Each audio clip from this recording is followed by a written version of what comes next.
Warning: the following film contains content or materials that may not be suitable for all viewers. The following may also contain content or materials that may be for mature audiences only. Viewer discretion is advised. Welcome to Unspoken, Unknown, Untold. I am Keeper, the guardian of all things hidden. I hope you enjoy immersing yourself in tonight's most sweetest dreams or most tantalizing nightmares.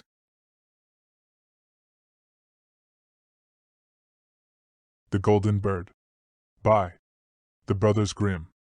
A certain king had a beautiful garden, and in the garden stood a tree which bore golden apples. These apples were always counted, and about the time when they began to grow ripe it was found that every night one of them was gone. The king became very angry at this, and ordered the gardener to keep watch all night under the tree. The gardener set his eldest son to watch, but about 12 o'clock he fell asleep, and in the morning another of the apples was missing. Then the second son was ordered to watch, and at midnight he too fell asleep, and in the morning another apple was gone. Then the third son offered to keep watch, but the gardener at first would not let him, for fear some harm should come to him. However, at last he consented, and the young man laid himself under the tree to watch. As the clock struck 12 he heard a rustling noise in the air, and a bird came flying that was of pure gold, and as it was snapping at one of the apples with its beak, the gardener's son jumped up and shot an arrow at it. But the arrow did the bird no harm, only it dropped a golden feather from its tail, and then flew away. The golden feather was brought to the king in the morning, and all the council was called together. Everyone agreed that it was worth more than all the wealth of the kingdom, but the king said, "One feather is of no use to me, I must have the whole bird." Then the gardener's eldest son set out and thought to find the golden bird very easily, and when he had gone but a little way, he came to a wood, and by the side of the wood he saw a fox sitting, so he took his bow and made ready to shoot at it. Then the fox said, "Do not shoot me, for I will give you good counsel. I know what your business is, and that you want to find the golden bird. You will reach a village in the evening, and when you get there, you will see two inns opposite to each other, one of which is very pleasant and beautiful to look at. Go not in there, but rest for the night in the other, though it may appear to you to be very poor and mean." But the son thought to himself, "What can such a beast as this know about the matter?" So he shot his arrow at the fox, but he missed it, and it set up its tail above its back and ran into the wood. Then he went his way, and in the evening came to the village where the two inns were, and in one of these were people singing, and dancing, and feasting, but the other looked very dirty and poor. "I should be very silly," said he, "if I went to that shabby house, and left this charming place." So he went into the smart house, and ate and drank at his ease, and forgot the bird, and his country too. Time passed on, and as the eldest son did not come back, and no tidings were heard of him, the second son set out, and the same thing happened to him. He met the fox, who gave him the good advice, but when he came to the two inns, his eldest brother was standing at the window where the merrymaking was, and called to him to come in, and he could not withstand the temptation, but went in, and forgot the golden bird and his country in the same manner. Time passed on again, and the youngest son too wished to set out into the wide world to seek for the golden bird. But his father would not listen to it for a long while, for he was very fond of his son, and was afraid that some ill luck might happen to him also, and prevent his coming back. However, at last it was agreed he should go, for he would not rest at home, and as he came to the wood, he met the fox, and heard the same good counsel. But he was thankful to the fox, and did not attempt his life as his brothers had done. So the fox said, "Sit upon my tail, and you will travel faster." So he sat down, and the fox began to run, and away they went over stock and stones so quick that their hair whistled in the wind. When they came to the village, the son followed the fox's counsel, and without looking about him went to the shabby inn and rested there all night at his ease. In the morning came the fox again and met him as he was beginning his journey, and said, "Go straight forward, till you come to a castle, before which lie a whole troop of soldiers fast asleep and snoring. Take no notice of them, but go into the castle and pass on and on till you come to a room, where the golden bird sits in a wooden cage. close by it stands a beautiful golden cage. But do not try to take the bird out of the shabby cage and put it into the handsome one, otherwise you will repent it." Then the fox stretched out his tail again, and the young man sat himself down, and away they went over stock and stone till their hair whistled in the wind. Before the castle gate all was as the fox had said, so the son went in and found the chamber where the golden bird hung in a wooden cage, and below stood the golden cage, and the 3 golden apples that had been lost were lying close by it. Then thought he to himself, "It will be a very droll thing to bring away such a fine bird in this shabby cage." So he opened the door and took hold of it and put it into the golden cage. But the bird set up such a loud scream that all the soldiers awoke, and they took him prisoner and carried him before the king.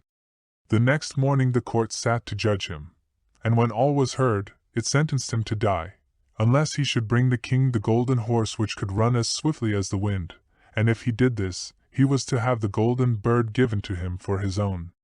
So he set out once more on his journey, sighing, and in great despair, when on a sudden his friend the fox met him, and said, "You see now what has happened on account of your not listening to my counsel.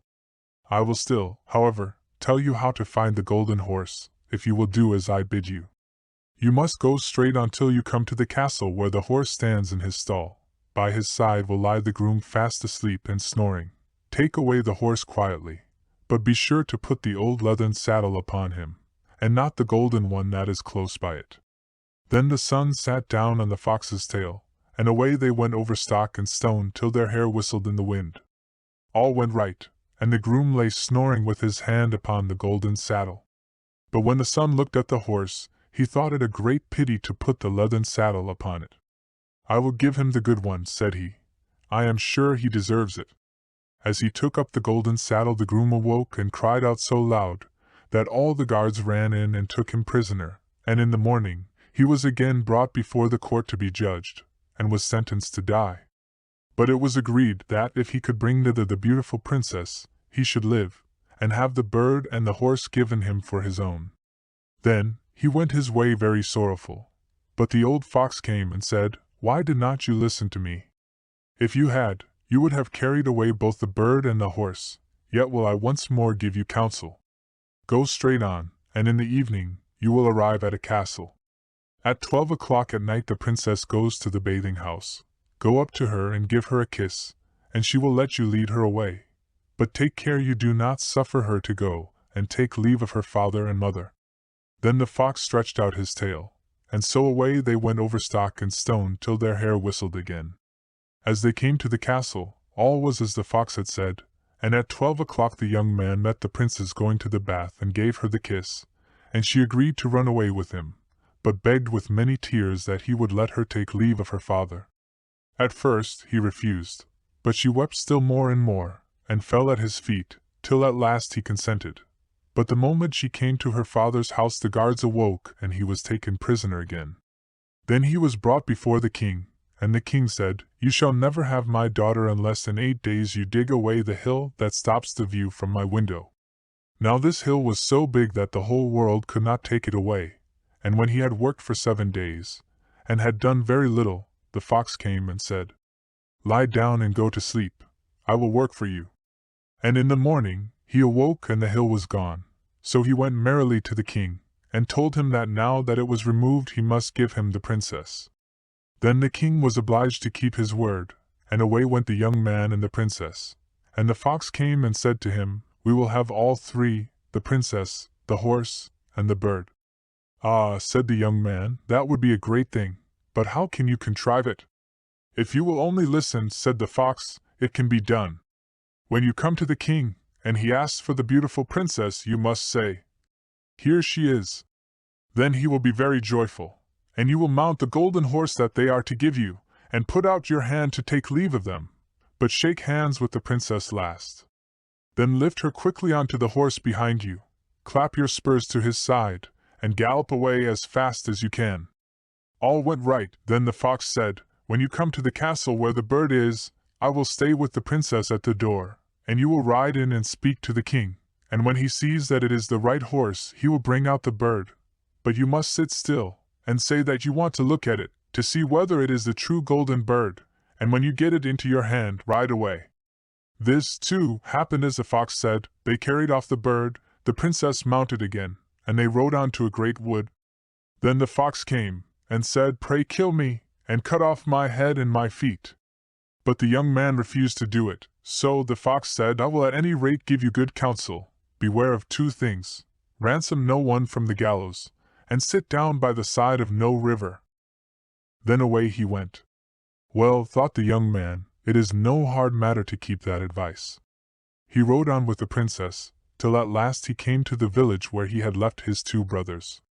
And there he heard a great noise and uproar, and when he asked what was the matter, the people said, "2 men are going to be hanged." As he came nearer, he saw that the 2 men were his brothers, who had turned robbers. So he said, "Cannot they in any way be saved?" But the people said no, unless he would bestow all his money upon the rascals and buy their liberty.